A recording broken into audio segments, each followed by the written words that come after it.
Bonjour à toutes et à tous, vous êtes bien sûr Armada dans Bienvenue à l'Est, votre émission sur les cultures et les artistes natifs et originaires des pays d'Europe centrale et orientale.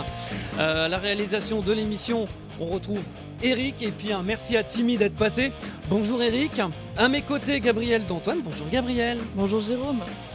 On souhaite une bonne fête nationale à tous nos amis hongrois et hongroises. La fête nationale commémore le début de la révolution de 1848. Aujourd'hui dans Bienvenue à l'Est, avec nos invités, on va parler musique, cinéma, poésie, peinture et photo. Elle est comédienne, chanteuse, danseuse, vous l'avez certainement vue dans le rôle de Marie-Antoinette d'Autriche-Lorraine dans La Guerre des Trônes sur France Télévisions. Aujourd'hui, nous recevons Marina Delmonde. Bonjour Marina, bienvenue dans Bienvenue à l'Est, bienvenue sur Armada. Bonsoir tout le monde et merci beaucoup pour cette invitation. Elle sait parler de la féminité comme peu de monde. Nous parlerons poésie, peinture photographique avec la peintre et photographe créatrice d'images Marie Kovacs. Bonjour Marie, bienvenue sur Armada. Bonjour Marie. On vous souhaite un bon anniversaire si c'est le vôtre, comme la grande écrivaine slovaque Verona Šikulova, que j'ai eu l'honneur de connaître, le footballeur international serbe Ivan Čurković, qui garda les cages de l'AS Saint-Étienne de 1972 à 1981, mais aussi la rameuse roumaine Cantasta Bursica, triple championne olympique en catégorie 2 de couple poids léger aux Jeux Olympiques d'Atlanta 1996, Sydney 2000 et Athènes 2004.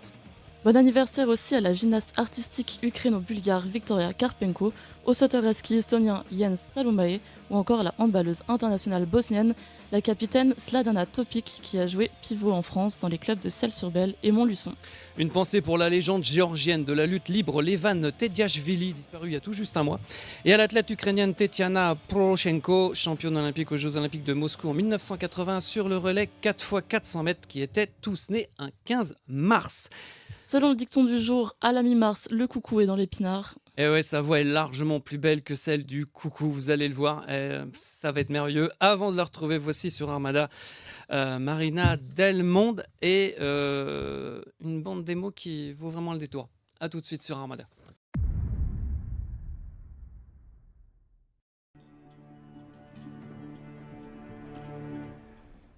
Comment est-il possible, monsieur le cardinal, que ne vous ayons pas parlé depuis 8 ans? Vous aurez pu croire que j'aurais voulu me servir de votre entremise pour conclure un marché semblable.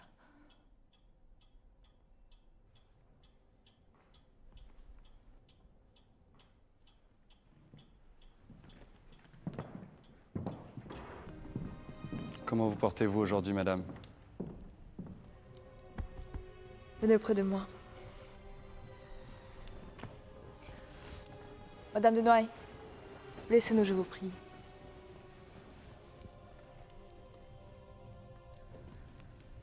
Si vous saviez comme je m'ennuie. Toute la cour se demande si notre mariage a été vraiment consommé.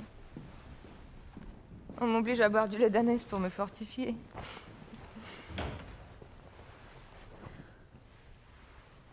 Vous êtes mon mari. Mais quand deviendrez-vous mon homme?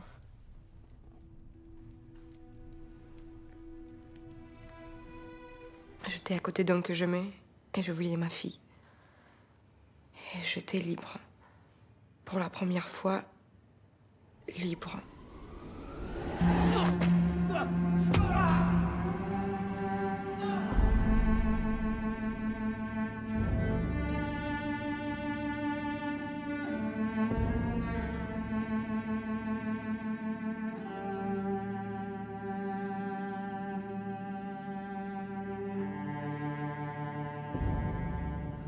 On voulait juste sauver notre enfant. Дочь где? Я не знаю. Врешь. Не знаю. Сейчас и меня туда отвезешь, поняла? Ненавижу, сволочь! Где твоя машина? Ключи! Il est venu en France Ключи! pour nous ramener, ma fille et moi. Pour nous ramener en Ukraine.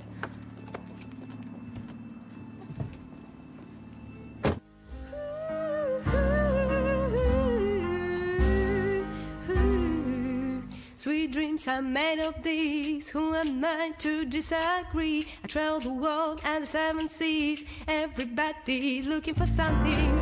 Sweet dreams are made of these. Who am I to disagree? I travel the world and the 7 seas. Everybody's looking for something. Eh ben bravo, bravo Marina. Comédienne, chanteuse, je l'ai dit, danseuse, vous parlez 7 langues. Vous partagez entre la France, l'Italie, le Royaume-Uni et l'Espagne. Vous avez joué dans des productions ukrainiennes, allemandes, italiennes, françaises et même vietnamiennes. En France, on peut citer La Stagiaire avec Michel Bernier, on l'a vu à l'écran, mais aussi Plus belle la vie. Au cinéma, entre autres, vous étiez à l'affiche de Simone, Le voyage du siècle d'Olivier Dahan. Et puis pendant 2 saisons, eh ben, on vous a vu dans La Guerre des Trônes, dans le rôle de Marie-Antoinette d'Autriche-Lorraine, reine de France. Personnage controversé aux yeux des Français. Qu'est-ce que ça fait de jouer ce rôle? Vraiment, c'était vraiment un grand bonheur pour moi. C'est probablement mon rôle préféré jusqu'à maintenant, pour l'instant. Et c'est surtout un grand honneur et une grande responsabilité parce que justement, c'est une reine française. Elle est aimée et détestée par beaucoup de Français. Et c'est pour ça que c'était un très grand enjeu de représenter un parti pris choisi, on va dire, par les créateurs de la série. Vanessa Panté, la réalisatrice et la créatrice de la série qui l'a écrite, qui est vraiment, on peut dire, une chercheuse, presque historienne, et qui a décidé de représenter cette fois-ci Marie-Antoinette comme un personnage peut-être Humain. positif, humain. Humain, c'est... Voilà, Parce pas- qu'il y a quand même beaucoup d'émotions. Certes, on ne voit pas, on voit pas Marie-Antoinette monter sur l'échafaud. En revanche, on comprend qu'elle a perdu la tête, comme on dit, comme dit Bruno Solo aussi, qu'on salue d'ailleurs. Bah oui, j'expliquerai après plus tard pourquoi. Enfin, quoi que je peux le dire maintenant. En fait, c'est le parrain d'une association pour l'autisme. Donc du coup, je suis très concerné par le sujet. Bonjour à Laetitia, si elle nous regarde. Alors justement, elle en a fait un personnage humain. Alors moi qui suis féru d'histoire, en fait, j'ai redécouvert Marie-Antoinette justement. Est-ce que vous connaissiez Marie-Antoinette avant? Comment est-ce que au niveau de l'histoire de France, est-ce que parce que bon, vous êtes né en Ukraine et le fait est que normalement, bon, Marie-Antoinette, on n'apprend pas ça à l'école en Ukraine, quoi. Enfin, c'est de tout, mais effectivement, je la connaissais pas. face micro. Voilà. Et moi, je la connaissais pas assez bien. Et effectivement, je connaissais plutôt les clichés, les brioches, etc. Mhm. Et en lisant le scénario, j'ai découvert justement son histoire, j'ai découvert encore plus la profondeur et le drame de cette personne. Et j'ai entendu qu'on les appelait les meilleurs rois de France au final, parce qu'il n'y a presque pas eu de guerre pendant leur règne. Et c'était des rois qui voulaient vraiment faire des choses pour les gens, qui avaient moins d'arrogance que les rois précédents, et qui dépensaient au final peut-être moins d'argent que les autres rois. Mais justement, ce qui est intéressant, c'est le fait d'être étrangère. Je la suis, arriver en France en tant qu'étrangère et intégrer cette société. J'ai trouvé que c'était un point commun que nous partageons avec Marie-Antoinette. Et puis, je l'aime profondément maintenant. Mais encore une fois, c'est un parti pris des créateurs parce qu'il y a énormément de films et de séries qui ont déjà été faits. Ne serait-ce que l'année dernière, il y en a eu 2 ou 3 qui sont sortis en même temps. C'était un peu dommage peut-être. Mais ce sont des films, des séries qui donnent des images très différentes de Marie-Antoinette. Même on peut comparer notre série à la série créée par Canal+, qui est complètement un autre genre cinématographique et qui donne complètement une autre image de Marie-Antoinette. Donc, j'aime beaucoup La Guerre des Trônes parce que c'est une série authentique, c'est une série basée sur les faits réels, c'est une série où les répliques que nous disons, les acteurs, ce sont des vraies répliques historiques pour la plupart. Et ça, c'est un vrai plaisir de jouer quelque chose qui n'a pas été écrit par quelqu'un aujourd'hui, mais qui a vraiment été dit et documenté. Et non, c'est vraiment un grand bonheur. Je garde ce rôle dans mon cœur et je me sens vraiment chanceuse d'avoir eu cette opportunité. Alors pourtant, le XVIIIe siècle, comment dirais-je, vous avez goûté au XVIIIe siècle français, je dirais, puisqu'il y a 10 ans, en 2014, vous jouiez le rôle de Lika dans la pièce Mon pauvre Marat, mise en scène par Maria Kuleshova, d'après la pièce d'Alexei Arbouzov. Est-ce que ça a apporté un plus dans le jeu pour le rôle, enfin, de rôle de la reine, pour l'ambiance, pour le... Alors, Est-ce qu'il y a un rapport? Mon pauvre Marat, cette pièce se situe dans le XXe siècle. Au XXe siècle, d'accord. Parce que C'est- moi, je voyais Marat, je me suis dit, bon, écoute, Ah non, non, ah, d'accord. c'est Non, celui qui a été égorgé dans son bain. non, c'est Autant pas pour le moi. même Marat. Marat, c'est le nom du le prénom D'accord, du c'est le personnage. prénom, d'accord. Oui, et justement, c'était un extrait d'une pièce, d'une belle pièce, et ça se passe pendant la Deuxième Guerre mondiale, pendant la D'accord. blocade de Leningrad. Eh ben autant pour moi. Il Autant n'y a pour pas de moi. souci. J'ai pas vu la pièce, j'étais pas là-bas en 2014. Et voilà, donc autant pour moi, ben, c'est ça. Donc du coup, on dit bonjour à Maria Kuleshova et à toute l'équipe. Comment dirais-je? Alors, on va revenir par rapport à Marie-Antoinette. Comment avoir réussi à faire évoluer et faire aimer ce personnage? Parce que c'est vrai qu'il y a une humanité dans ce personnage qui est quand même incroyable. C'est comment on a fait? Comment vous avez fait? Il faut commencer par l'aimer. Ouais. Déjà, moi-même, je l'ai aimé, et après, on essaie de... Ah, moi, je viens du théâtre psychologique. On ne dit jamais le mot jouer, Mhm. on dit vivre. C'est-à-dire qu'il faut juste s'appuyer sur ce qui est écrit et sur ce qui est vrai et historique, et rester moi-même, mais en tant que reine de France, en tant qu'étrangère qui arrive. Et moi, en tant qu'étrangère, j'ai traversé des difficultés, oui. Disons que ça n'a pas toujours été facile en France, et c'est pour ça que j'avais énormément d'empathie pour elle. Imaginez une fille de 14 ans qui quitte son pays pour toujours, qui dit au revoir à sa mère à 14 ans et qui sait qu'elle ne la reverra jamais. C'est impressionnant, non? Oui. Et elle qui traverse la frontière et qui arrive sans ses affaires personnelles, sans ses vêtements, sans ses amis, toute seule. Et c'est peut-être un tout petit peu mon histoire, parce que je suis arrivée toute seule il y a 6 ans en France. Et voilà, j'ai reconstruit ma vie ici, avec beaucoup d'amour pour la France. Et je suis heureuse d'être là et d'avoir intégré la société et d'avoir un destin un peu plus joyeux que celui de Marie-Antoinette pour l'instant. Oh là là, oui. Heureusement d'ailleurs. Qu'est-ce qui a fait que vous êtes devenue actrice? C'était mon plus grand rêve depuis mon enfance. Un rêve que je n'arrivais pas à avouer.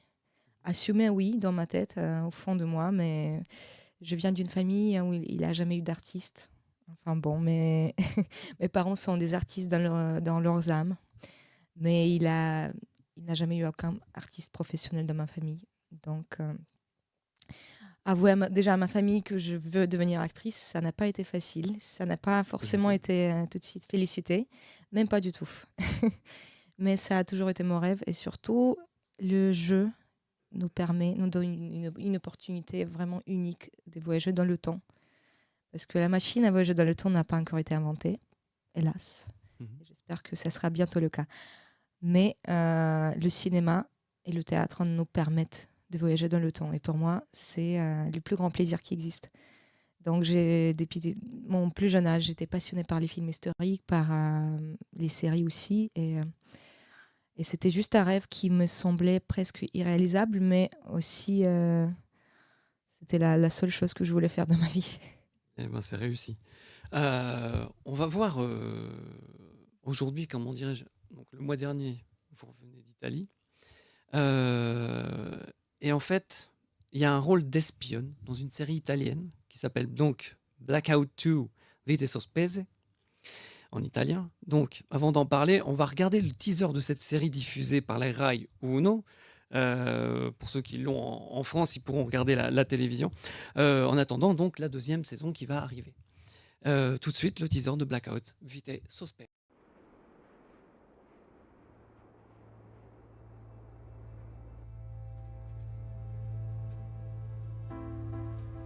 Era da molto tempo che lo promettevo ai miei figli. Prendermi una pausa dal lavoro e trascorrere del tempo insieme. 1, 2, 3. Via, libera! Perciò abbiamo deciso di passare il Natale nell'Hotel Cima Paradisi nella Valle del Vanoi. Un vero splendore incontaminato, lontano da tutto e da tutti. Alla mamma sarebbe piaciuto tanto. Ti mancano. Doveva essere un modo per ritrovarci, ritornare ad essere uniti, una famiglia dopo la morte di mia moglie. Ma le cose non sono andate come credevo. Non avrei mai immaginato di trovarmi in una situazione simile. Vieni. Stava andando tutto nel migliore dei modi fino a quando ho incontrato lui, Marco, arrivato a Vanoi con la sua nuova compagna.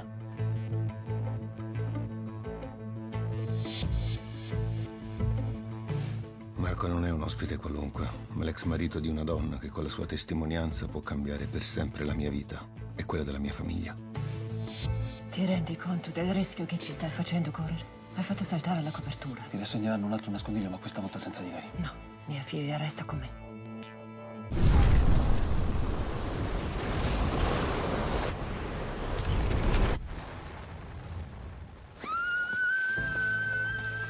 Tutti noi siamo giunti a Vanoi con i nostri sogni, aspirazioni, desideri, progetti, problemi. Nessuno poteva sapere che la nostra vita sarebbe cambiata per sempre, che il destino aveva in serbo un piano molto diverso da quello che ci aspettavamo. Isolati dal resto del mondo, senza possibilità di uscire dalla valle. Perché non arriva nessuno? Con gli orbosi mi fa riposare, ad acque tranquille. O comunicare con l'esterno. Possibile che non ci sia nessuna frequenza. In questa valle da sogno, che in un attimo si è trasformata in una prigione. In attesa dei soccorsi non ci resta che imparare a convivere tutti insieme. Ciascuno con i propri dubbi, le proprie paure e i segreti inconfessabili.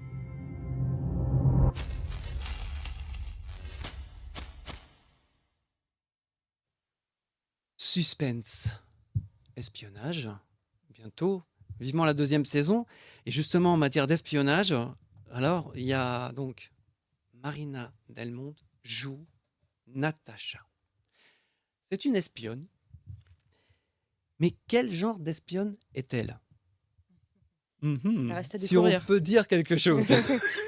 Beaucoup de secrets Alors, autour de ce personnage. oui, c'est pas évident d'en parler parce que la saison n'est pas sortie et il y a énormément d'attentes en Italie, notamment parce que c'est une série qui a bien marché en Italie. Une série très intéressante et atypique pour la télévision tout court et la télévision italienne notamment.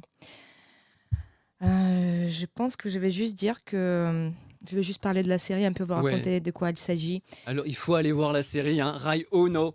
Hein, elle est captable, hein, on peut l'écouter, on peut la regarder en France hein, d'ailleurs. En italien, j'imagine. En italien, Parce bien que sûr.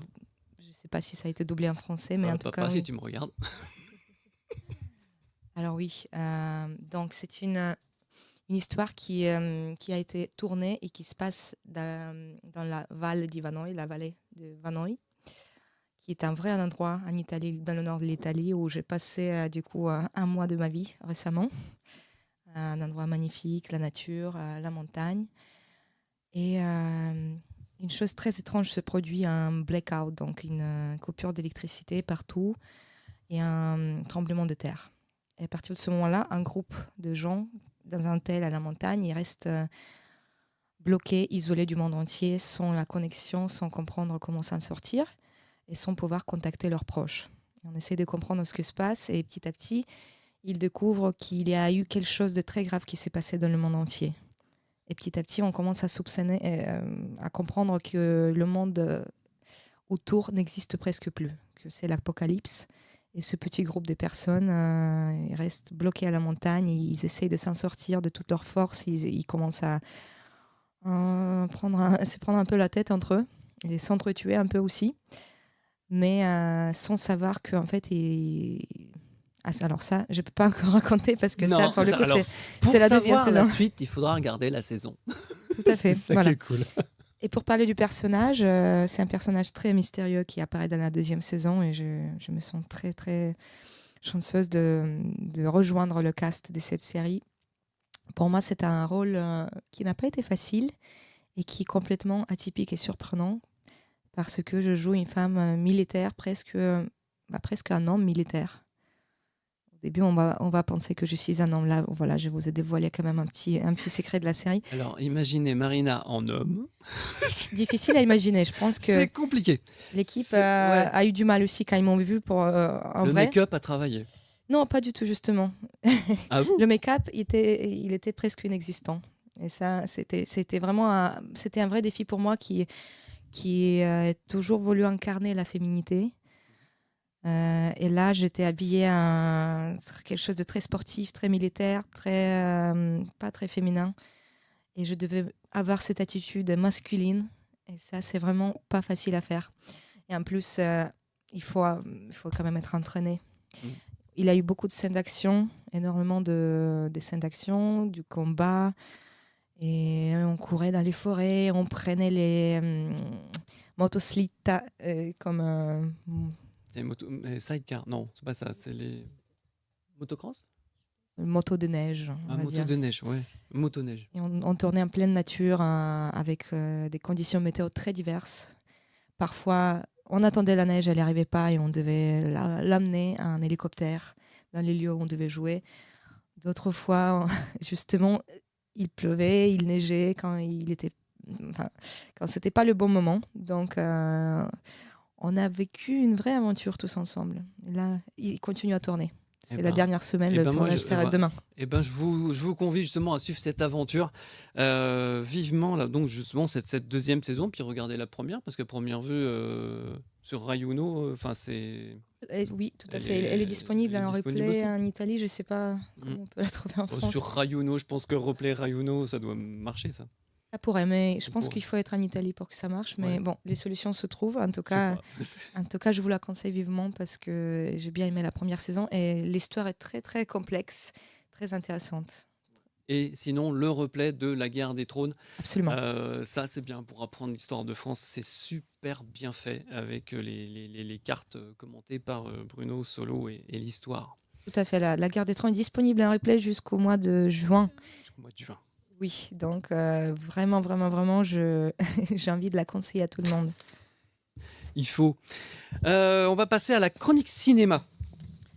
En Europe, le cinéma d'auteur a le vent en poupe. Oui, cette semaine, le rapport de l'Observatoire européen de l'audiovisuel met en exergue le nombre croissant de cinéastes qui passent du cinéma au téléfilm. En effet, de 2015 à 2022, les réalisateurs et réalisatrices n'ont fait que 1,4 films produits pour le cinéma durant cette période, montrant que le film d'auteur reste dominant en Europe. Le film tchèque a trouvé ses lions de cristal.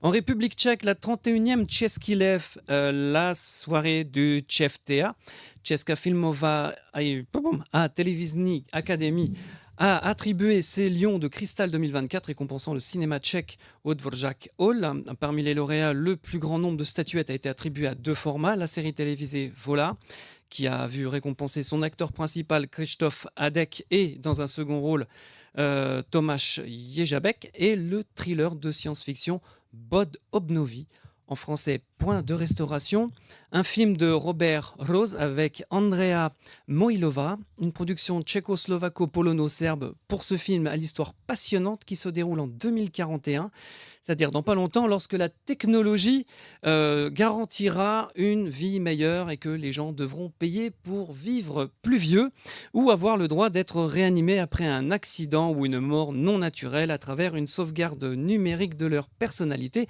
implantée dans la nuque. Un film au sujet choc dont voici le trailer. Oui, un sacré film qui est sorti le 21 septembre et qui vaut vraiment le coup. Le Lion de cristal de la meilleure actrice a été attribué à Simona Bekova pour Přijela v noci, elle est venue dans la nuit en français. Film réalisé par le duo Tomáš Pavlíček et Jan Veňár, qui a aussi reçu le Lion de cristal de la meilleure réalisation. Le prix du meilleur long métrage a été décerné au film produit par Petr Bilek pour Frères Bratři, produit pour la télévision tchèque. Le prix Magnésia du meilleur film étudiant, eh bien, il a été attribué à Elektra, on vous en avait parlé. Un film slovaco-tchèque de Daria Kašieva, un film fort que j'ai eu le bonheur de voir et qu'on a eu le bonheur de voir en avant-première lors d'une soirée Czech in Film Festival. La réalisatrice tchèque Daria Kašieva a dédié son discours à la situation des mères dans l'industrie cinématographique. Je la cite: « Si je décide d'être mère et que je dois gérer 2 boulots, le travail créatif et la garde d'enfants, serais-je capable de faire mon travail aussi bien que je l'ai fait? Serais-je soutenu dans la création dans des conditions permettant de gérer 2 équipes avec succès, ou dois-je sacrifier l'un de ces 2 boulots ?» Immense débat, mesdames, qu'en pensez-vous? Alors, pour être mère moi-même et artiste, je peux vous dire que c'est parfois un véritable challenge au quotidien. Tout simplement parce que être mère, c'est déjà un travail à plein temps qui n'est pas assez valorisé, je pense, dans notre société.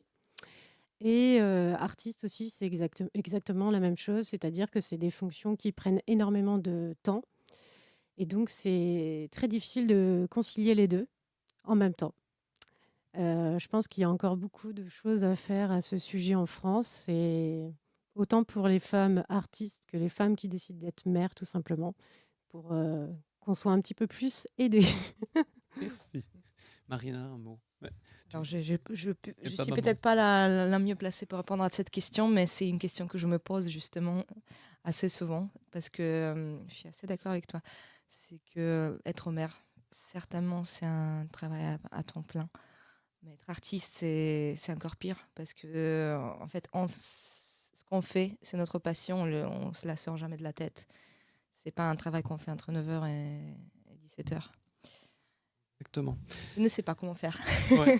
Une question qui reste encore en débat de nos jours en France et en Europe, hein. Je rappelle qu'être mère, c'est pas une maladie, hein. C'est important de les aider. Place à la musique, donc avec Bienvenue à l'Est, avec les charts de la semaine. Je vais y arriver, Gabriel. On se retrouve pour les actualités musicales de la semaine. Aujourd'hui, on s'envole en Hongrie, Slovaquie, Lituanie et Roumanie pour 4 morceaux au son et style bien différents.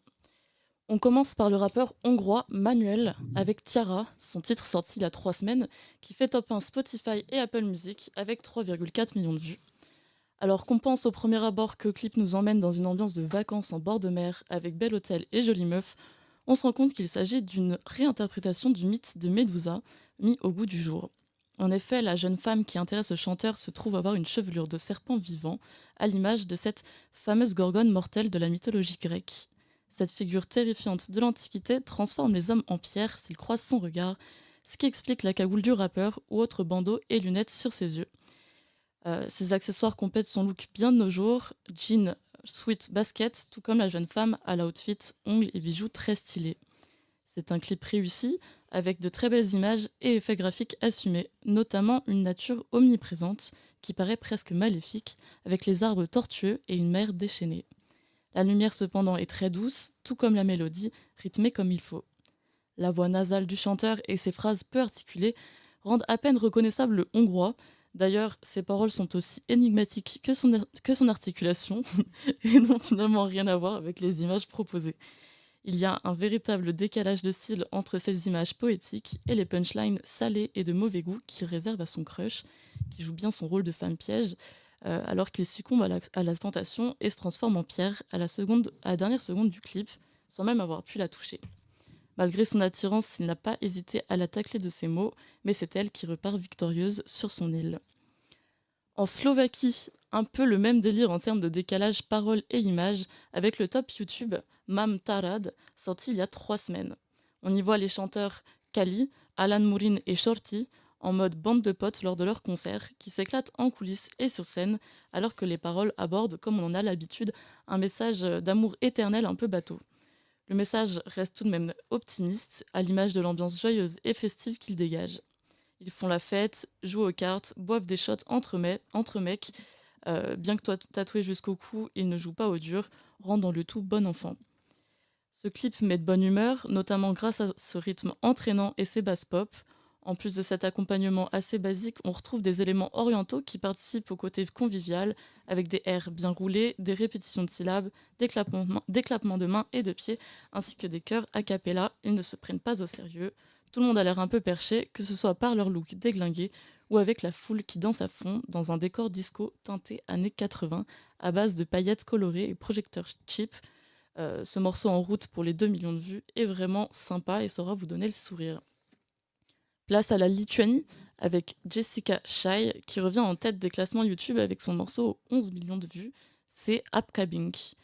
Elle nous propose une histoire d'amour duel tout en poésie avec ce clip vidéo plutôt original car l'image est coupée en deux horizontalement. Dans l'écran du haut, on y voit la chanteuse s'élever dans les cieux et en parallèle, l'homme qu'elle aime ramper au sol. Ils finissent par se rejoindre en un même écran dans un duel d'épée très noble qui ressemble plus à une danse au ralenti qu'un réel combat. Le blanc de leurs vêtements rappelle la pureté et leurs envies de pacifisme. Tout le long de la vidéo, les costumes sont étudiés pour correspondre à un message. En effet, les images et les choix artistiques du clip sont recherchés et créent une réelle progression dans l'histoire de cette relation complexe. Ces plans particulièrement oniriques sont accompagnés d'un rythme et d'une voix mélancolique. Je vous invite vivement à jeter un coup d'œil à ce clip qui apportera de la douceur à votre journée et qui a déjà conquis une audience internationale, comme le montrent les dizaines de commentaires de fans partout en Europe, mais pas encore assez de Français à mon goût. On continue avec la nouveauté de la semaine. Il s'agit du morceau Gouli Gouli, tiré du film roumain Buzz House. Le clip est placé top 1 YouTube et Apple Music, ce qui participe bien à la promo du film. On y voit un casting haut en couleur, avec des profils de tous les types, à base de minettes toutes mignonnes, de gros mecs, d'enfants, de bombasses et de petits jeunes. Ce mélange marrant et rafraîchissant, et l'ambiance générale du morceau super entraînante. Le rythme est très bon, avec des notes 100% orientales, à base de répétitions de mots, de clarinettes, de tambourins ou encore des claps de mains. On a carrément envie de danser avec eux, bien que les paroles et le clip soient très, très basiques et un peu cheap. Néanmoins, des plans extraits du film sont également incrustés, ce qui est original et peut donner envie à certains d'aller le voir. On comprend d'ailleurs l'engouement qu'a créé ce clip. Le casting du film est en fait constitué des participants de la saison 4 de l'émission de télé-réalité roumaine Buzz House, et cette comédie d'horreur sort en avril prochain. En attendant, régalez-vous avec ce morceau aux 4 millions de vues en seulement une semaine. Et avant de vous quitter, je voudrais juste vous signaler que le tube Kok Jigouli, tout droit d'Ouzbékistan, dont j'ai parlé la semaine dernière, est sur le point d'atteindre les 60 millions de vues, le plaçant top 2 mondial des clips musicaux sur YouTube. Donc on les félicite, car c'est du jamais vu pour un clip d'Asie centrale. Et foncez le voir si c'est pas déjà fait. Et on se retrouve la semaine prochaine en espérant voir d'autres morceaux aux profils moins occidentaux percer autant. Eh ben, bravo à Uchikuli, parce que 37 millions en 15 jours et 60 millions en 3 semaines, chapeau les gars. On va les passer sur notre antenne, hein. Enfin, c'est dans la playlist. Vous savez qu'on a une playlist tout le long de la journée. Quand il n'y a pas d'émission, il y a une playlist sur Armada, et donc on peut passer toutes les chansons qu'on veut.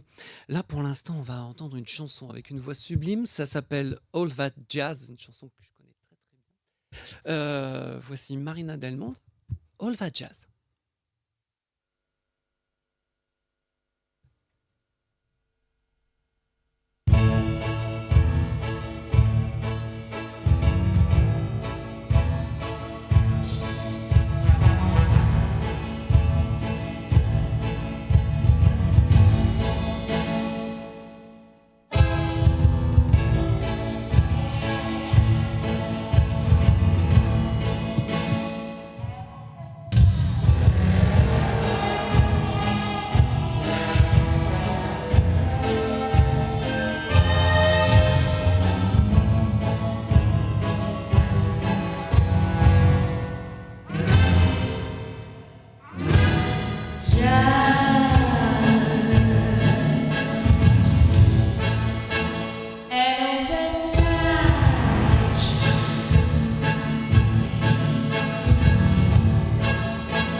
On se croirait presque dans une église. Alors, bien cher frère, chanteuse, comment dirais-je? Alors, c'est du jazz. C'est tous les styles. Vous avez 2 groupes. Il y a un groupe de J'en ai jazz. beaucoup, j'en ai beaucoup. Oui, c'est des projets différents. Ouais. Il y a, alors, si je ne m'abuse, il y a le Vintage Band. Tout à fait. Le groupe principal s'appelle Miss Del Monde Vintage Band. Voilà, Miss Del Monde Vintage Band. Et alors là, c'est tous les styles. Il y a le jazz, le blues, il y a Alors, c'est principalement du swing. du swing. Du swing, jazz, on peut dire jazz aussi, mais il y a très peu de standards et on se rapproche plutôt du swing. Mais justement, c'est de la musique très différente. Ça peut être de la pop, ça peut être de la musique qu'on connaît tous, ça peut être du disco, etc. Mais tout ça dans une sauce jazz, swing. Et si je ne me trompe, il y a le trompettiste Florent Hitzberger, le tromboniste Jean-Luc Pagny, si je comprends bien, enfin, le contrebassiste Fabrizio Nicola, le batteur Thomas Racine et le pianiste Alix Logic. Non, pas tout à fait. Pas tout à fait. Pas tout à fait. Alors, j'ai plusieurs musiciens par pupitre, donc... C'est génial ça. c'est- En fait, c'est une grande famille musicienne. Tout à fait, oui. Miss Del Monde Family. Voilà, Miss Del Monde Vintage Bed. Donc, si jamais vous les voyez qui passent par chez vous, allez les voir. Alors, il y a aussi de la chanson ukrainienne avec un autre groupe. Tout à fait, oui. Du coup, via Vesna, c'est ça, c'est le nom du groupe. Oui, oui. Est-ce qu'on peut passer un clip? Enfin, un clip, il y a juste une image au moins qu'on puisse entendre. Ouais. Alors, on peut écouter une chanson. Vesnianka. On peut Vesnianka, écouter avec grand Vesnianka. plaisir, oui. Voilà. Et ben, on va passer Vesnianka. Et très belle chanson. On va en parler tout de suite après. Non, on ne parle pas. D'accord. T'as pas eu mon message. C'est pas grave. Non, mais en fait, voilà, parce que au-delà de la musique, donc normale, enfin celle qu'on connaît, occidentale, la musique ukrainienne, elle est importante pour vous aussi, en fait. Encore. Bah, Ah toujours. oui, bien sûr. Bien sûr. Bien sûr, et C'est maintenant, le cœur. plus que jamais, j'aimerais bien raconter un peu l'histoire de cette chanson, en Mhm. espérant qu'après on pourra l'écouter tous Oui. ensemble. On va faire confiance à Eric. Donc, Via Vesna, c'est un groupe qui a été créé avec des musiciens ukrainiens, il y a 2 ans, au printemps.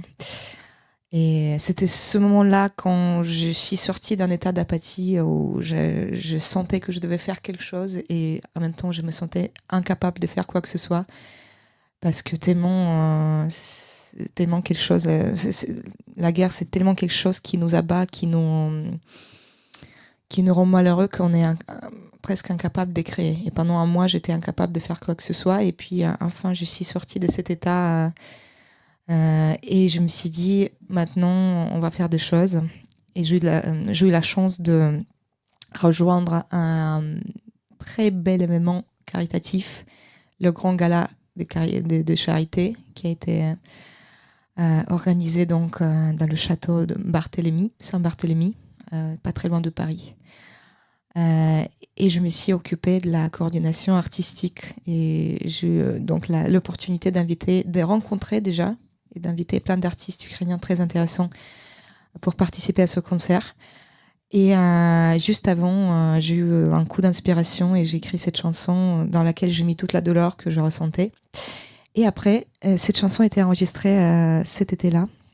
Et bientôt, vous allez voir aussi une image qui a été, une photo qui a été faite à Kyiv, sur la place principale, Maïdan Nezalezhnosti, qui a connu beaucoup d'événements historiques, énormément.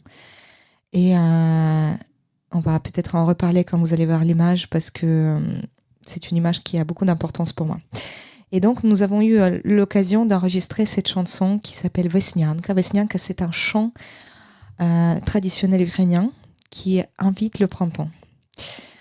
Et cette chanson a été enregistrée avec 2 instruments ukrainiens absolument uniques, qui n'existent pas dans d'autres pays, qui s'appellent bandura et sopilka. Bandura, c'est une espèce de guitare avec... alors là, j'ai pas envie de dire n'importe quoi, mais je pense qu'il a une 50aine de cordes, voire plus. Oui, c'est un mélange de harpe et de guitare, si on simplifie un peu. Et sinon, il y a un autre instrument, en bois, donc un instrument à vent, qui s'appelle sopilka. Et j'ai eu donc la chance de rassembler cette petite équipe d'Ukrainiens qui venaient de pays complètement différents. Et on s'est retrouvés tous à Paris pour enregistrer la chanson et pour faire quelques concerts ensemble. Et on a participé à pas mal des concerts caritatifs, notamment un concert qui était absolument splendide. C'était en dessous de la Tour Eiffel. La scène était pratiquement en dessous de la Tour Eiffel, à Trocadéro. Et on a pu faire un très beau concert et avoir un beau public. Et donc, voilà, cette chanson, elle a été enregistrée. Donc, nous avions eu piano. Donc, moi, j'étais au piano. Nous avons eu bandura, sopilka, les deux instruments dont j'ai déjà parlé, la batterie, la guitare basse.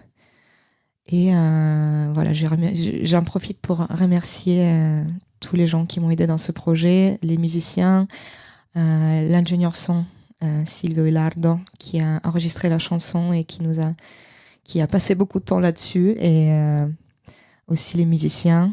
Et j'espère que ça va vous plaire, la chanson. Et j'espère aussi. On est en train de la mettre en place juste à la bandura. Donc c'est Eka Katerina, c'est ça qui joue Oui. Voilà. Et Marianne Rynishin au sopilka, et Ivan Kouchniak à la basse, et Thomas Racine à la batterie. Le seul français dans l'équipe, c'est le batteur avec qui je travaille beaucoup, donc oui, Thomas oui, Racine. c'est ce que je vois. En fait, il est tout musique, enfin il est tout type de musique, Thomas Racine.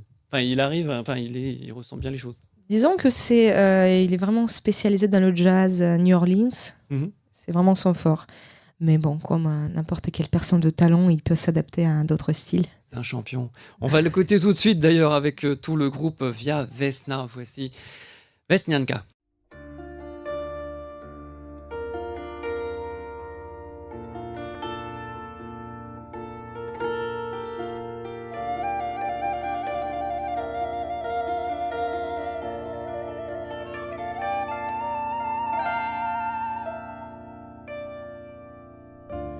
What brings you here to the stranger land? Who told you that you are welcomed here?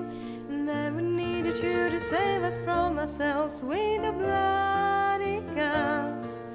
Take your hands off and go away, just go away. Наші руки будуть наше небо боронити без бою. Вам волі нашої не взяти, ваші кулі можуть нашу землю кров'ю окропити, але душі наші не забрати.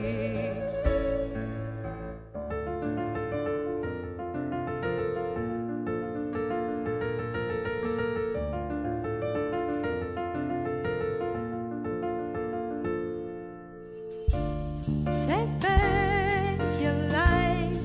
We are not a brother anymore, and we will rise, and we will fight as we have never did before. You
naša zbroja, sempre hrati doriti, a našu naciju vam ne zlamati, ne zlamati, ne zlamati.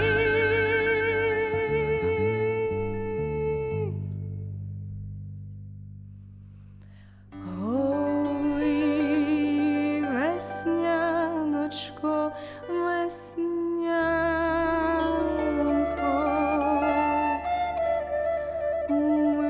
mir na zemlju prinesi.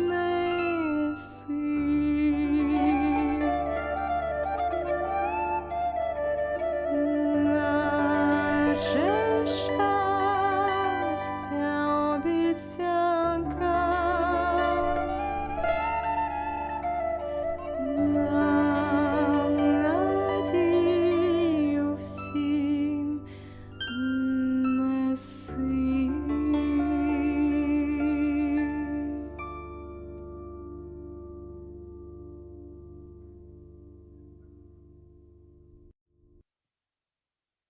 Magnifique chanson que Vesnjanka.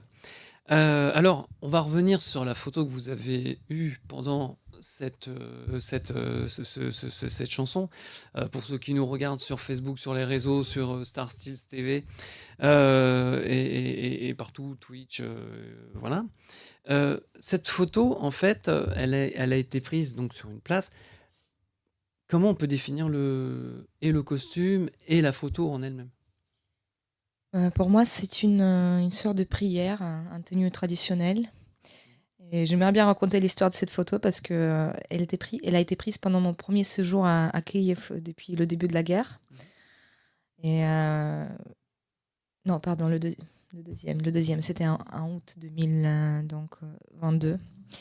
Et je suis allée pour une semaine seulement pour avoir ma famille et je sentais que je devais absolument faire quelque chose pendant que j'y suis. Et c'était pas facile parce que j'ai plus beaucoup de contacts en Ukraine artistiquement. Enfin, j'ai beaucoup d'amis, mais comme j'y habite pas, c'est pas évident. Et je savais pas trop qu'est-ce que je pouvais faire, un clip, une photo, quelque chose. Et tout s'est passé tout seul. Un ami m'a conseillé un ami à lui qui est un excellent photographe qui s'est motivé. Et en 2 jours, on a organisé ce shooting. On a trouvé la tenue et on a trouvé surtout, ce qui était difficile, c'est de trouver un endroit emblématique qui serait vraiment symbolique pour la chanson. Et en fait, en ce moment en Ukraine, depuis 2 ans, il est interdit de prendre des photos à côté des objets, des lieux militaires, on va dire. Et quelquefois, j'ai même eu des soucis. J'ai été amenée à un ministère de la Défense parce que je voulais juste prendre en photo les fameuses barricades qu'on voit sur les photos. Nous, on les appelle les hérissons. C'est les barricades qu'on utilise contre les chars. Et à Kiev, malheureusement, il y en a encore beaucoup au centre-ville. Et ça m'a beaucoup inspirée. Donc, je trouvais cette tenue et je trouvais cet endroit-là qui est pile au cœur de la ville. Et c'est quelque chose de vrai. C'est quelque chose qui fait partie de la guerre et qui fait partie de cette nouvelle vie. Et je suis extrêmement contente de cette photo qui pour moi vraiment incarne la chanson qui est une sorte de prière pour que le printemps, Vesnjanka, donc pour que le printemps apporte la paix. Et bon, malheureusement le printemps dernier n'a pas apporté la paix. Espérons que celui-ci apportera la fin de cette guerre. Eh oui, vive la paix comme on dit. Et justement, je voulais revenir sur ta tenue, parce que autant il y a la tenue traditionnelle, mais la tenue que tu portes actuellement, quand tu chantes, enfin quand tu peux te mettre debout d'ailleurs, on verra peut-être mieux, c'est voilà, très belle coupe. Elle est en velours, non? Et oui. Et c'est quel type? En fait, j'ai peur de me tromper. Je suis pas experte. Belle non époque. Plus. Alors ça, je dirais, non, c'est pas la belle époque, c'est un peu plus tard. C'est entre deux guerres. Entre deux guerres, voilà. Entre les années 40 et 50, cette coupe, oui, effectivement. Parce que dans les années folles, on portait des coupes extrêmement larges. C'est ce qui symbolisait la libération de la femme, des corsets, etc.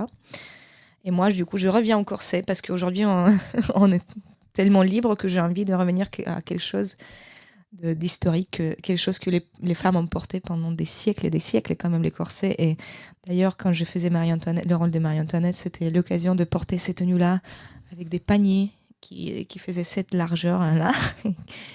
On ne peut pas passer par la porte comme ça, frontalement. Donc, Oui, on est obligé de tourner. on est obligé de tourner ou avoir des grandes portes. Et heureusement, dans mes châteaux. Ah, qui au étaient- château de Versailles, ils ont ce qu'il faut. Château de Versailles. Nous avons tourné dans 2 châteaux de la Loire. Ah, d'accord. De magnifiques châteaux, château de Montgeoffroy et château des Ormes. Mais voilà, pour revenir sur ma tenue de ce soir, pour moi, c'est presque une tenue quotidienne parce que je me positionne comme une voyageuse dans le temps. Disons pas Marina Delmonde, mais Miss Delmonde, qui sont 2 personnalités différentes. Vous voyez, je suis un peu bipolaire. Et donc, Miss Delmonde s'habille toujours comme ça pour faire ses courses, pour aller voir ses amis. Et il y a complètement une communauté à Paris, des gens qui s'habillent comme ça, mais vraiment tous les jours. Tout. Jusqu'au caleçon. Tout doit être vraiment d'époque. Chaussures, accessoires, appartements, décors, tout.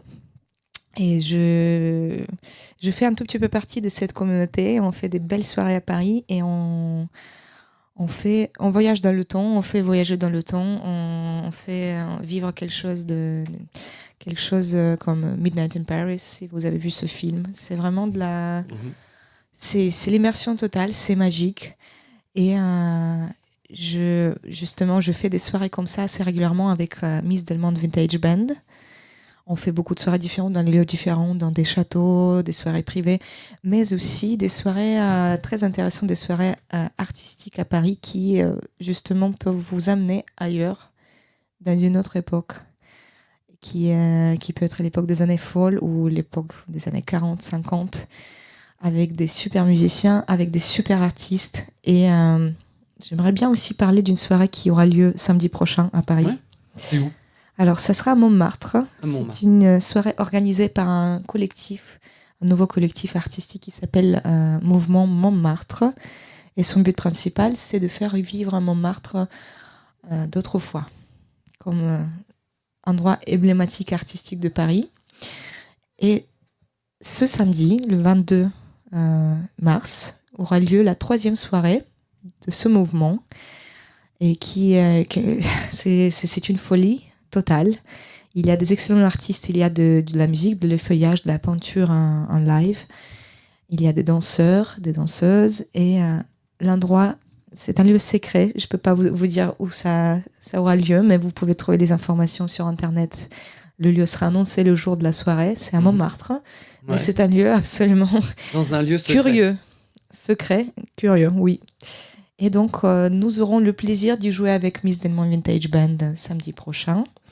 Et j'ai le plaisir de vous y convier. Génial.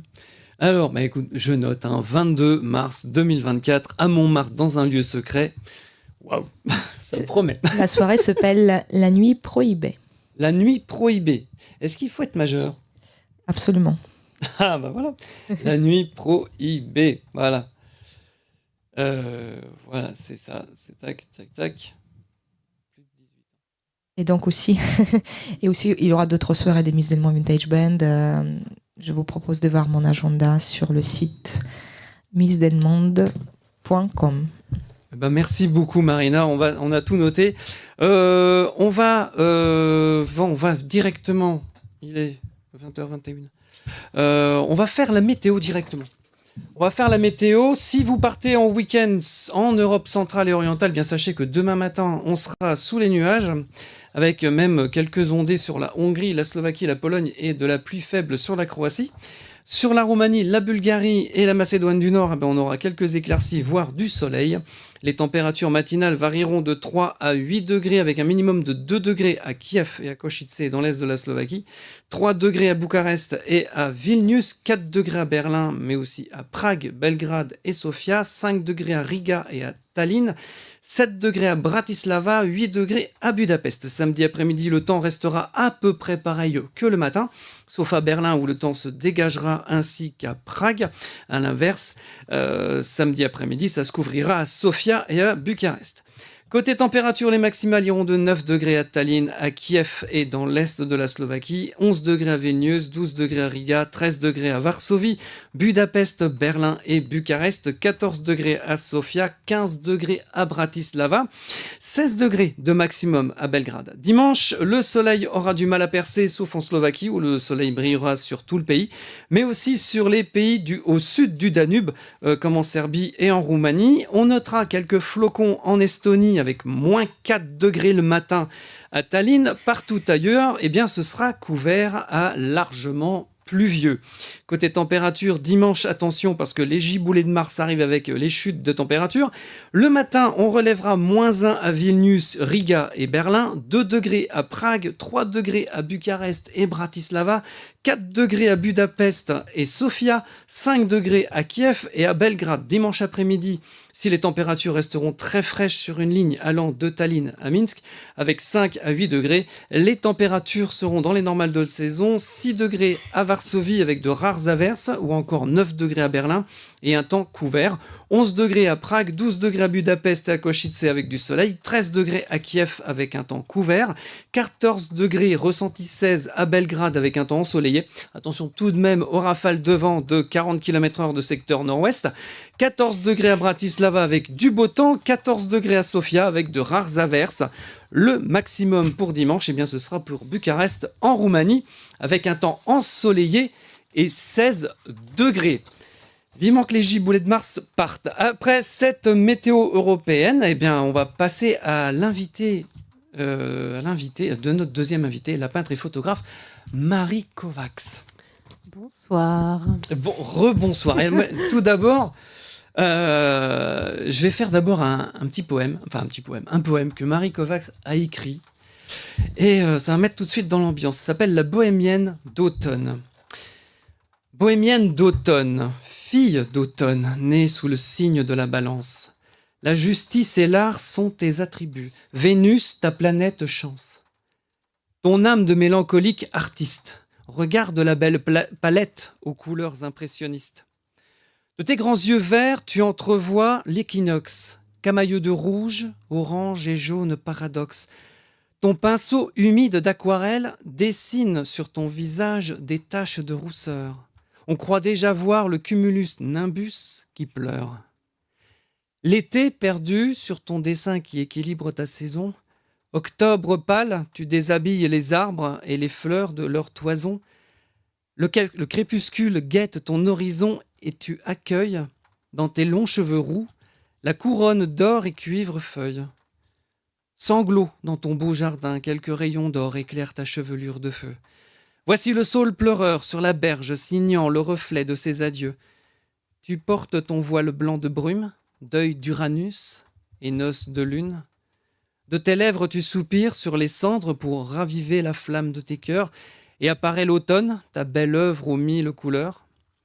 Braise et d'ocre doux, désormais tous les hivers du monde de toi seront jaloux. C'est signé Marie Kovacs. Bravo, franchement, c'est magnifique. Merci beaucoup pour cette lecture. Écoute, c'était une poésie qui est extrait en fait du chapitre Interlude onirique, saison et planètes.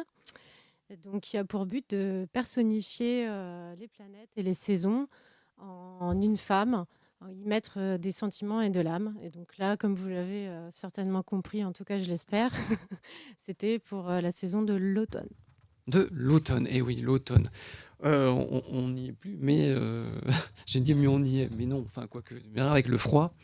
Et alors tu dis, je ne suis pas poétesse, mais une créatrice d'images. Je ne suis pas poétesse, mais un électron libre qui ne se pose pas de limites sur le champ de création. Tu n'es pas poétesse et pourtant tu prépares donc ce recueil de 40 poèmes avec 40 illustrations. Exactement, je me permets un peu toutes les libertés. Tu as bien résumé la chose. Je suis un électron libre, donc je ne me mets pas de frontières.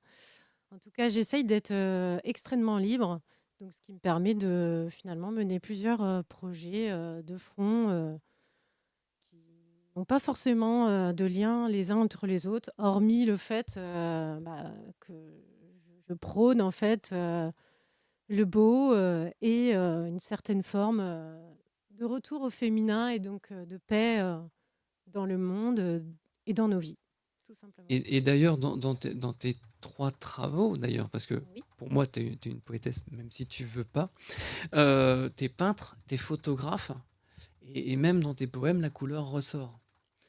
Tu as un champ lexical qui est vachement important. On ressort, hein, les camailleux de rouge, orange et jaune, paradoxe.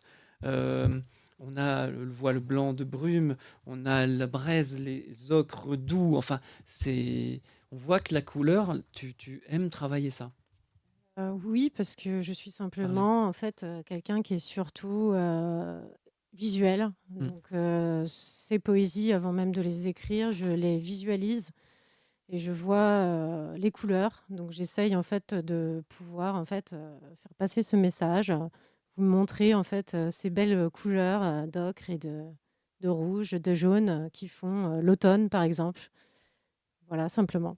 Et quand tu regardes les thèmes justement de ton recueil à venir, euh, c'est un hommage à la femme, tu es très attaché à la famille, à la féminité, mais aussi à l'humanité. Euh, Est-ce que ton recueil, on a le droit de dire que c'est un hommage à l'humanité? Alors en fait, il est vraiment dirigé, en fait, surtout sur les femmes, mais étant donné que les femmes sont vraiment la base pour moi, de toute vie, Mm.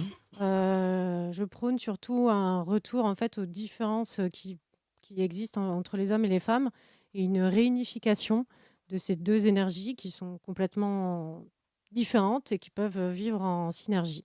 Ah oui, il vaut mieux vivre ensemble.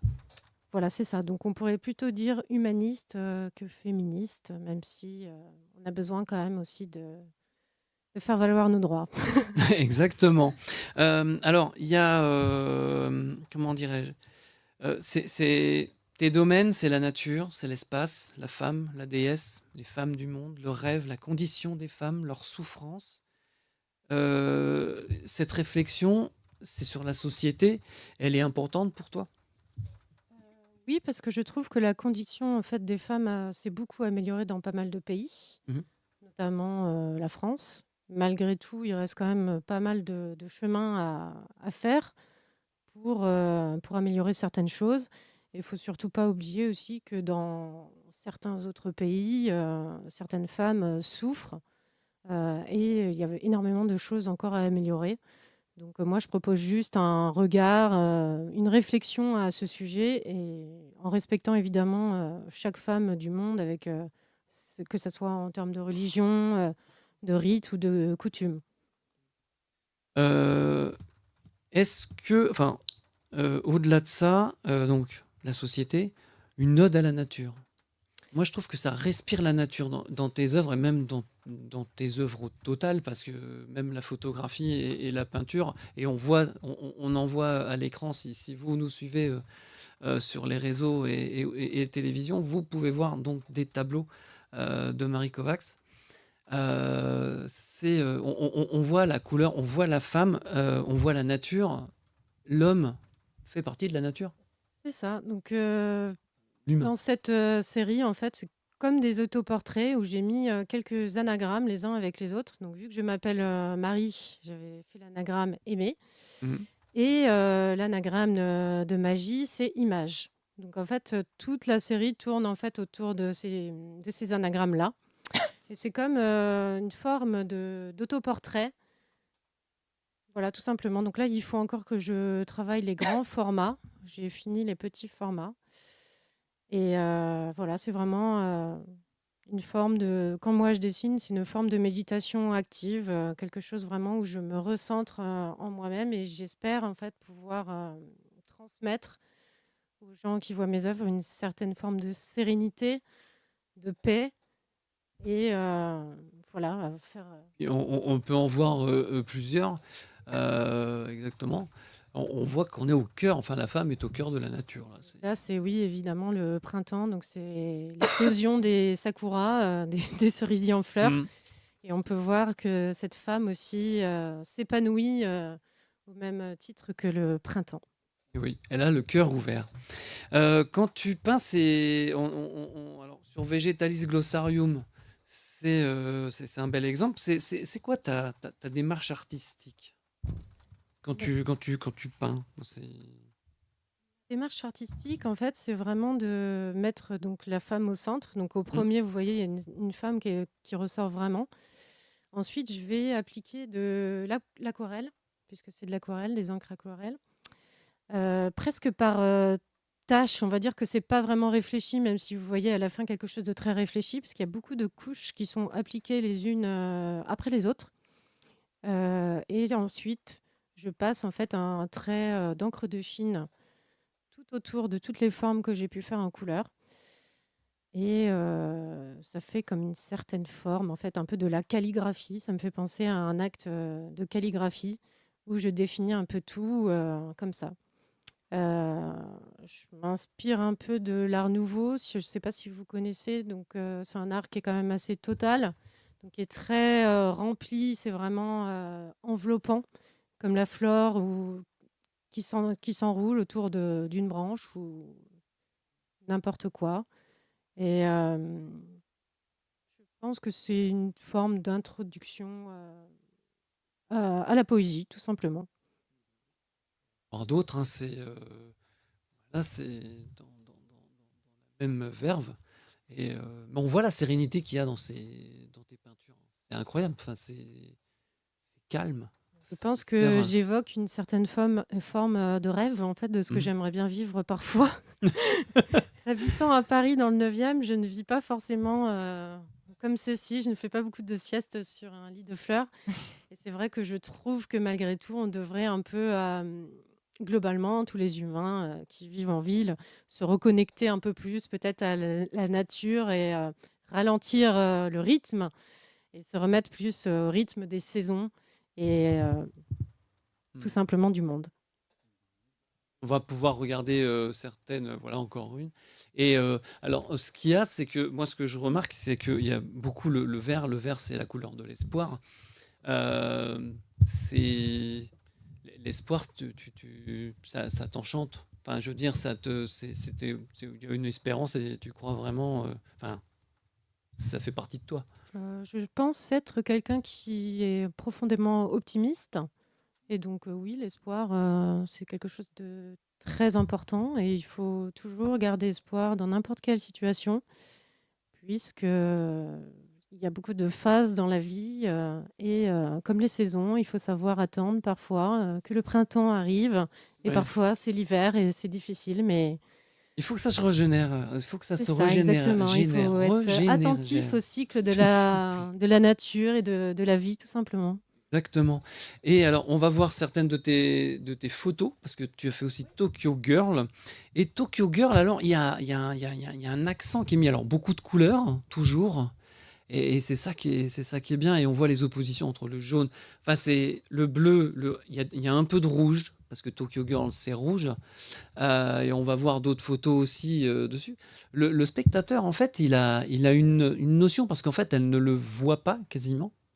La modèle ne la voit pas.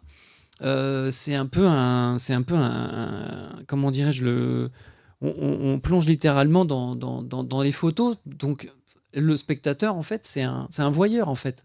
Tout à fait, Jérôme. Donc, en fait, cette série, je l'ai commencée en 2021, donc c'était pendant les restrictions sanitaires.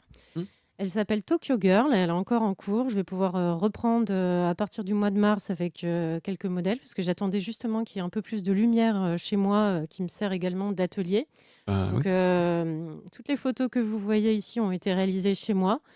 Je m'occupe évidemment de choisir les modèles, que je maquille, que je coiffe, et je leur crée un décor particulier pour chacune. Donc ça crée vraiment un lien intime, très fort avec les personnes, parce que je suis déjà obligée de les toucher et de les appréhender, on va dire comme ça, avant de les mettre en scène. Non, mais c'est des vrais tableaux. Hein. Et donc, oui, ce que je voulais dire, pardon. Et donc, le but, en fait, c'est de faire du spectateur, donc de celui qui regarde la photo, une forme de voyeur, en fait, comme si quelqu'un regardait par le trou d'une serrure un petit peu et qu'il entrevoyait, en fait, cette intimité que nous avons créée avec cet autre modèle. Il y a vraiment une intimité. Et moi, j'ai la chance de connaître ton atelier. Et c'est vrai que c'est intime et calme. On se croirait pas à Paris. Hein. Ah, en ce moment, il y a des travaux chez moi, c'est un peu moins calme. Ah bah mince alors. Je suis Non mais c'est désolée, vrai. mais Enfin, le quand il y a boudoir pas de est un travaux, petit peu c'est calme. moins. Oui, Ouais. voilà, c'est ça. Ouais, ouais. Non, c'est impressionnant. On peut voir d'autres photos aussi. Et puis, il y a un triptyque aussi que tu as fait parce que tu fais partie d'un collectif avec Rennes de Paris Oui, tout à et fait. qui lutte contre l'exclusion et pour l'écologie. C'est alors il y a un triptyque que, enfin, tu m'as raconté l'histoire. Je trouve que c'est une histoire forte et surtout qui s'achève avec une belle surprise. Est-ce que tu peux nous la raconter? Oui, alors déjà, le collectif de Rennes de Paris, en fait, il regroupe plusieurs artistes. Donc, je vais en citer quelques-uns, mais je ne pourrais pas tous les citer parce qu'il y en a beaucoup. Ils sont environ une vingtaine. Donc, il y a Vincent Carlier qui est photographe, Dom Garcia qui est photographe, Philippe Berson qui est sculpteur, Arnaud Kern, Marlier Tullier, moi-même, Alexandra Yonnet et d'autres. Et donc, avec ce collectif de Rennes de Paris, donc évidemment, vous l'aurez compris, il y a Rennes de Paris qui est à la tête et à l'initiative de ce projet. Donc, Reine de Paris, c'est un personnage vraiment physiquement déjà marquant et extravagant, n'est-ce pas, Jérôme? Ouais. Je crois que tu Oui, l'as oui, déjà bah, je la rencontré. connais bien. Donc, vraiment paré Oui. de mille couleurs, avec des coiffures extravagantes, Avec des et piercings. qui a pour spécificité d'être vraiment un être très bienveillant. Donc, qui milite activement en fait pour pas mal de choses, et notamment l'écologie. Et donc, autour de son personnage, elle a souhaité créer plusieurs expositions. Donc, on avait exposé au 59 rue Rivoli avec Métamorphose. Inclusion, où on s'est rencontré avec Jérôme chez Rachel Ardouin Mm. dans le 10e arrondissement, la galerie 15 Martel. Ouais. Et ensuite, il y en a eu une autre qui était multiculturelle, donc qui évoquait aussi en fait un peu le fait que nous soyons tous les uns avec les autres malgré nos différences. Et la dernière, donc c'est le dernier volet de cette série d'expositions, c'était Rennes de Paris Exclusion, donc qui militait en fait pour le fait que certaines personnes soient exclues, donc notamment en termes, par exemple, que ça soit de précarité ou de problèmes X ou Y. Et donc, dans le cadre de cette exposition, j'ai réalisé un triptyque, puisque je réalise souvent des triptyques, parce que j'aime raconter des histoires en images. Eh oui, bah oui, bah oui. Donc, il y avait le premier dessin, en fait, c'était vraiment une femme qui était allongée sur un canapé, seule, donc en position légèrement fétale, avec juste, On la voit à l'écran. voilà, c'est ça, juste avec une tache de sang rouge, donc qui évoque la tristesse, la perte de confiance. Si vous arrivez à voir, il y a un petit champ lexical autour qui est vraiment inscrit autour de l'exclusion. Donc ça, c'était le premier dessin. Et, puis après, tu as le deuxième Ouais, avec. le deuxième. Où c'est Rennes de Paris qui accueille la fille Donc voilà, donc triste. là, évidemment, vu que c'était elle qui organise l'exposition, je l'ai mis au centre du tableau. Donc autour, vous avez vraiment un champ lexical où sont inscrits des mots de bienveillance, d'empathie, compassion. Voilà, donc ça fait tout le tour de l'œuvre. Et donc là, elle récupère en fait cette femme dans sa tristesse, dans sa solitude. Et cette tache de sang se transforme presque, en fait, si vous voulez, en chrysalide de papillon ou en sorte d'utérus de bienveillance. Et elle crée en fait de nouveau un élan de vie. Donc on voit une chrysalide de papillon, tout simplement. Et puis le troisième tableau, alors c'est grâce à cet amour, eh bien, la fille triste devient papillon. Il y a un papillon en fait rouge qui est clos. Voilà. Qui est clos. Et donc en fait, ça évoque que cette fille qui a été recueillie, qui a été entourée d'amour, se remet à naître tel un papillon. Et donc à cette exposition-là, il y avait un fil rouge qui reliait les trois tableaux avec un carnet, puisque j'ai souhaité une œuvre collaborative. Et donc chacun pouvait inscrire 3 mots du champ lexical pour continuer la chaîne de la solidarité et de l'amour. Voilà, et ça s'appelle donc c'est comment dire, tu me disais, je veux mettre en exergue le fait que tout le monde peut être artiste de la société, créons ensemble. C'est ça. Je pense qu'on est tous responsables collectivement les uns des autres et responsables de la société dans laquelle on vit quelque part. Et celle aussi, on va laisser à nos amis, nos enfants et les autres. Donc il faut quand même toujours peut-être tendre sa main et savoir donner. Exactement. Ben, écoute, sur ces bons mots, on va se quitter. Merci beaucoup, Marie Merci. et Marina d'être venues, d'avoir accepté notre invitation. Merci On parlerait des heures avec vous deux. Merci beaucoup. Donc, Marina Delmonde, je rappelle qu'on peut vous retrouver sur scène donc la semaine prochaine dans la nuit prohibée. C'est interdit aux moins de 18 ans et c'est à Montmartre dans un lieu secret. Faites l'enquête, vous allez trouver, vous allez vous amuser, ça va être super. Merci beaucoup Marie Kovacs, Kovacs. J'ai vu qu'il y avait une faute dans mon nom. Je suis ravie. On a hâte de découvrir cette future exposition et alors ce recueil qui promet. Merci beaucoup Eric à la réalisation. Merci à Rabat, le patron, pour sa confiance. Merci beaucoup, Gabriel. Salut, à la semaine prochaine. Salut Jérôme. Merci à tous et à toutes de nous avoir suivis. C'était Bienvenue à l'Est. On vous souhaite une superbe semaine où que vous soyez sur la planète. Rendez-vous vendredi prochain de 19h à 20h30. Dans Bienvenue à l'Est. En direct. Sur Armada. Et ciao.